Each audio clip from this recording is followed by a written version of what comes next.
Do you remember those questions that you had?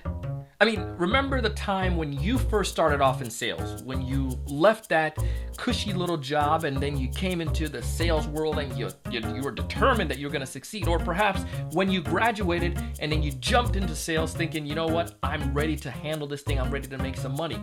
But then all of a sudden, like the first week, you got kicked in the face. The first month, it felt like, this is what in the world did I decide to do?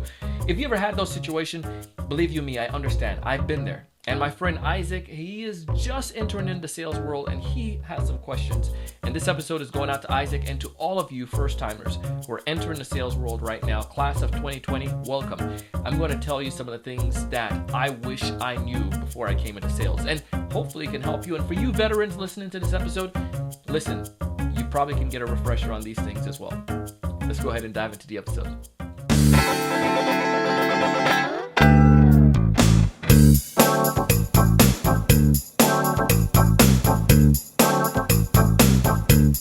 Hey everyone, welcome to another great episode of the Sales Evangelist podcast. I'm your host, Donald Kelly, the Sales Evangelist.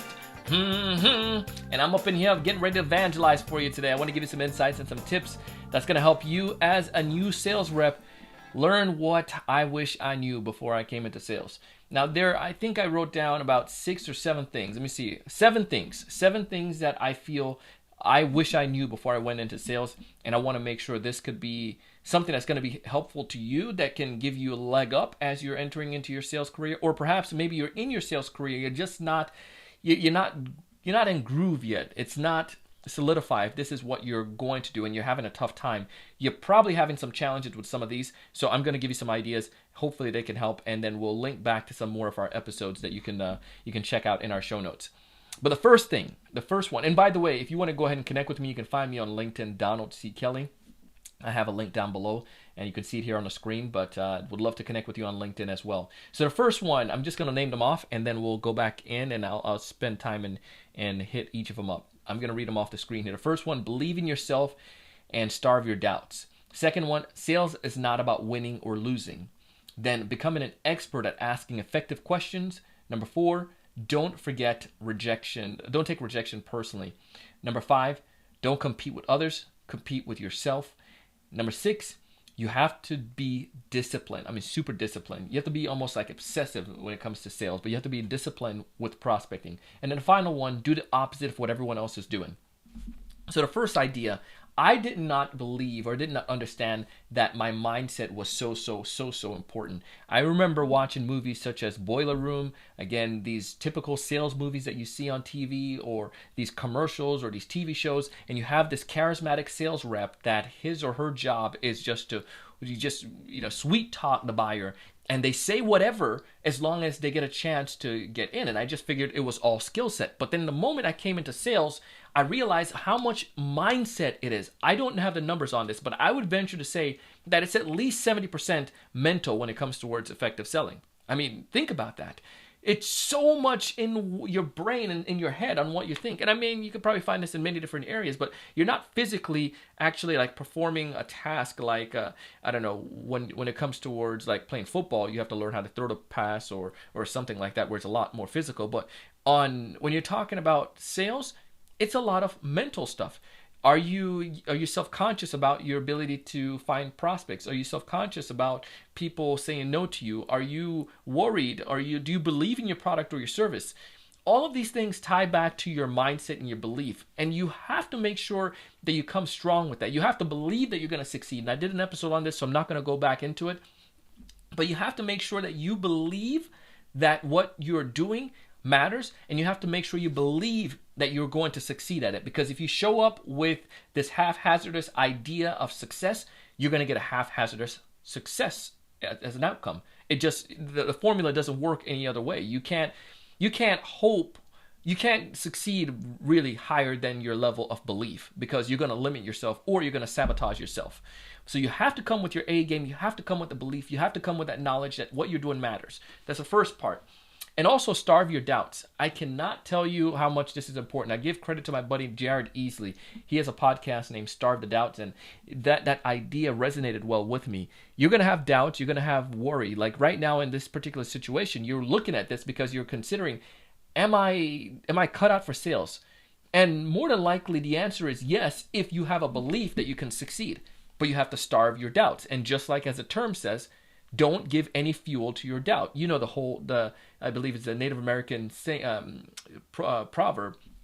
Basically, we have two wolves within us, and whatever wolf we feed, that's the one that's going to win. Whether that's going to be a wolf that's our bad wolf or a good wolf. And it's the same idea with sales. Either you're going to feed the bad seller that's going to tell you you can't do it, or he's going to talk negative to you, or you're going to feed the good one, which is going to tell you you can do this, you can make this happen. So create a proper mindset, have some goals, and the way you overcome that, have that belief system. So you come with some belief, some affirmation, some understanding of who you are. I'll link back to my other episode about creating the ideal sales profile.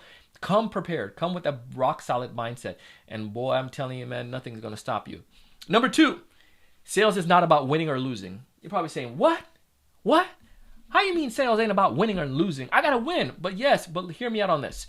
Go back to what I mentioned about Boiler Room. In those movies, I always saw the sales rep as the person winning and the buyer losing, because the sales rep got the money and the buyer, well, they got sold, baby. You got hustled. You got bamboozled. But is that the way you want to sell? Is that the way you should sell? Of course not. This is the mentality that I lived with. This is the understanding that I had. And I'm telling you, I wish I had a better understanding before I jumped into professional selling. I got a chance to learn, though, because I went into B2B selling, and I saw that I was working with some really intelligent people, some folks who are executives, folks that are really, really smart. And these people are not going to get bamboozled. These people are not going to get tricked or hoodwinked. And I learned, especially studying in college about Stephen Covey and the 7 Habits of Highly Effective People, our job is to create a situation, this relationship that is going to be a win-win, that my buyer's going to get something, I'm going to get something, and we're going to help each other. We're giving up both our 100% into this thing, into solving a problem for what they have. They're coming to us for our expertise, and we're going to them because they have an issue, and we can help solve that issue. That, my friend, that's what sales is about. It's about helping the buyer to identify a solution to a problem and to persuade him or herself that you and your organization is best suited to solve that problem. And they're going to richly compensate you for your diligent support and your solution. That's it. It's not about you running away, because if you think about it, I did door-to-door security sale. And one of the things that you don't want, and some people, unfortunately, in the industry were really unethical with this, where they would say whatever they could to just get the sale. They got money on the upfront, but then also some money come on a back end, like several months later.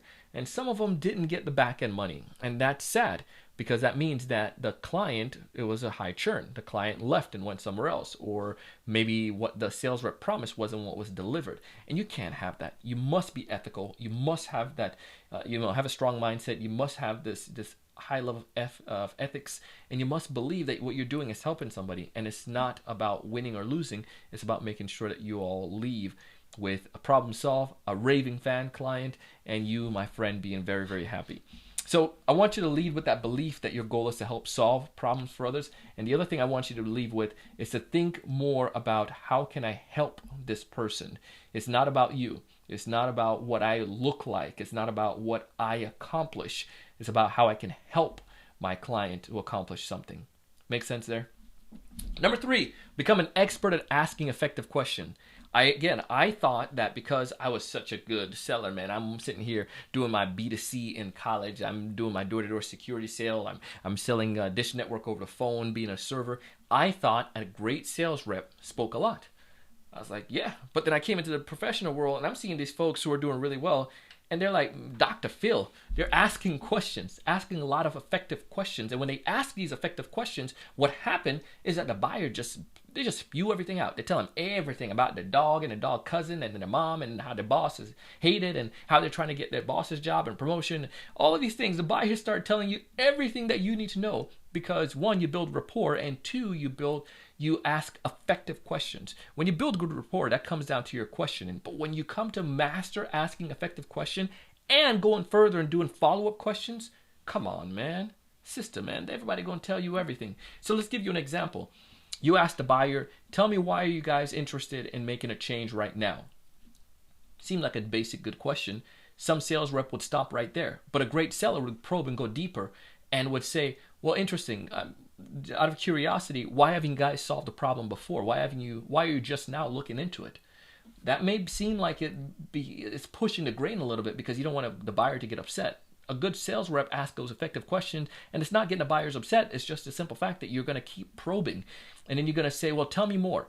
Or you might even say something to the nature of, I know you guys are currently working with XYZ vendor. Why would you guys want to leave them if they're working effectively for you? Again, you're asking more questions and you're getting a better understanding. And you could tell them concerns. Joe, I'm concerned because most clients I deal with, whenever they have a situation like this, either one, they're just shopping around, two, they're going to stay with their current vendor, or three, they really are interested. Can you tell me if that's something, if this is the case with you guys? Are you guys really interested, or is this you just shopping around for price? Yeah, you might say, well, Donald, those seems like straight, too bold for me to ask. And those are soft questions. You can reword them. But the point here is you have to be effective at asking questions. I've spent way too many time messing around with people who weren't qualified because I didn't ask questions. I spent all my time pitching about my great company and about how long we've been around, 25 years, and we're the best kept secret, and we have this great solution, and blah, blah, blah. Nothing that the buyer wanted to hear. But by asking questions and probing and going deeper, I learned to gain true understanding. Those true understanding help us to be able to solve problems, help us to close deals a lot quicker. So become an expert at asking effective questions. Number 4, don't take rejection personally. Don't. Think about this. These people didn't wake up and plan their day saying, I can't wait to reject a sales rep today. I know that Lisa, she's going to call me today, and I'm going to make her feel so bad. I'm going to talk about her mother and her cousin and her aunt and her great-grandmother's cat named Lucille. Lucille, I don't know what name that is. But the point here is they didn't think about any of that. They're not conjuring up some hatred towards you, and they didn't wake up with this negative idea that I'm going to shoot you down. When you call and they're getting ready for a meeting, they're just not ready to talk to you right now. And oftentimes, if you call and they say they're not interested, how do they know what you have to offer in 10, 15, 20 seconds? They don't really know yet. So you got to make sure you give them benefit of the doubt that maybe they're just not ready right now. Give them a call back. If you call back in like a day, 2 days, they probably ain't going to remember you in the first place because they weren't really paying attention the first time around. So don't take those things personally. I took it personally a lot when I was starting off selling, and that affected my next call because I was like so beaten up, like, they told me no, they didn't want to talk to me, they were mean to me. And then that affected me going into the next call because I'm like, well, as soon as I answer the phone, it's like, well, I know Joe's going to hang up on me because he's going to be mad, he's busy. So if I came with this negative mindset and I don't have that strong belief and I don't have that strong confidence, and I'm sitting here worried about what Lisa said when she was running to a meeting who forgot about me already, how is that going to help me to bring value to Joe? It's not. And that's exactly what happened. So I wish I knew that I shouldn't take it personally. Just let it dust off your shoulder, man. Just brush that thing off and just move on to the next one. Like, I really do have something on my shoulder. It's a lint, but you can't really see it. So anyways, you dust those off your shoulder and you focus on the next thing. Focus on the next deal. And I wish I knew that better. Number five, don't compete with others, but compete with yourself. What I mean by this, I ran track in college and intramural track in college. I don't want to make you think I was some big track star. Even though I come from Jamaica, not all Jamaicans went pro with track. But I did run in high school and I did compete in some top levels in high school. One of the things that I learned, especially in track and field, is that your goal is to beat your time. Even though you may be running a race with many other individuals, yeah, of course you would like to win the race, but your goal should be to beat your yesterday. So if my time running a 400 meter was 55 seconds, then my goal is to get that down to 54 seconds. Or if it's running the 100-yard dash, and if my time was 10 seconds, what can I do to get it down to 9:50? If I can do that, then I'm improving. And that's what you gradually want to do. But what tends to happen is that we come in, especially as a new sales rep, you're seeing some veterans on your team or some other sellers who came in. Maybe they have some more experience than you do. These individuals are setting appointments, they're hustling, they're doing really well. And then you compare yourself to them and get all beaten up saying, man, I cannot compete with this person. They're just doing so well. They're making President's Club. The boss loves them. They're getting all the recognition. Who gives a rat tail right now? You just need to make sure you improve. Did you beat your performance yesterday? Yesterday, perhaps you didn't pick up the phone, but today, did you pick up the phone? Great. You went a step further. How many calls did you do today? Did 10? Fantastic. What can you do to make 15 tomorrow? What can you do to make sure now that you made 15 or 20 calls that you get some appointments from them? Now you did 1 appointment. Awesome. What can you do to get to 2 appointments? And so forth and so forth. Your job is to just continue, like move that chain down the field, baby, and to compete against yourself and to make sure you're improving. I spent too much time looking back and trying to compete with my teammates, and that hindered me from performing to my best level. Let me give you an example. When you're running track, you got to be aerodynamic, man. You can't have this fro and expect to be out there being effective. You got to make sure you are sleek, and that's why they wear those skin tight clothes. They want to make sure they're aerodynamic as much as possible. Now imagine if you're running and you're turning and looking back. Do you think you're going to be as aerodynamic as you can be? Of course not. And that's what happened a lot of time with sales rep. We stop and we start turning and we start looking at what the competition is doing. All right, number 5, you can't compete with others. You got to compete with yourself. This one is super important, and I wish I'd learned this from the very get-go. I did track and field in high school, and I ran in college, just intramural. But one of the things that I learned in track, you have to be as aerodynamic as possible. Many times when we're running track, you can't stop and turn and look towards your back or to the left and see where people are. If you do that, you have the wind pushing against you and you're not as aerodynamic. You have to make sure you keep forward, you keep focused, and you keep that forward momentum going. Just keep pushing and running forward. The other thing with track and field is that you have to make sure you improve your time. No matter how much you're competing with other people, which you still have that competitive nature, a competitive level, you have to make sure you beat your old time. So let's say I'm running a 400 meter. Maybe I didn't finish first place, but yesterday I did it in 55 seconds. Today I did it in 54 seconds. Did I improve? Of course I did. Maybe the competition did help me because I'm running with people who are at a higher caliber, but I don't need to come down on myself because I didn't win. I beat my yesterday. I need to beat the winner's time eventually, and his probably was 53 seconds. I will work towards getting to that 53-second mark. Am I making sense there? You have to make sure you compete against your yesterday. You have to outbeat yourself. I spent way too much time when I was coming in sales looking back at other people, seeing how they're doing, how is their pipeline, how many appointments they have, when I wasn't clearly focused on succeeding and improving myself. And that's what I would recommend. I wish I'd known that better coming into it.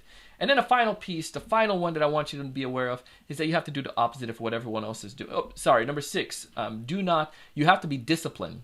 You have to be disciplined at prospecting. And what I mean by discipline at prospecting, you have to dedicate time towards it. Coming into sales, I thought that if I make a phone call, then automatically then people are going to jump and bite and buy what I have. Not the case. You have to kiss a lot of frogs, so to speak, before you get to the good stuff. And in sales, you have to make a lot of calls. You have to send out those emails. You have to make sure you're connecting with people on LinkedIn. You have to do your outreach to fill the top of your funnel so that they can whittle down and get to you to the result that you want. In a lot of instances, sales is a numbers game. I'm not going to lie about that. And I've come to learn and understand it over the years. The more you put in, the more you get out. And oftentimes, especially folks coming into sales as new sales rep, they might see some of the other sellers doing well, but they're not doing a lot of prospecting. They don't realize that this person still goes to networking event in the evening or doing some other means of generating leads.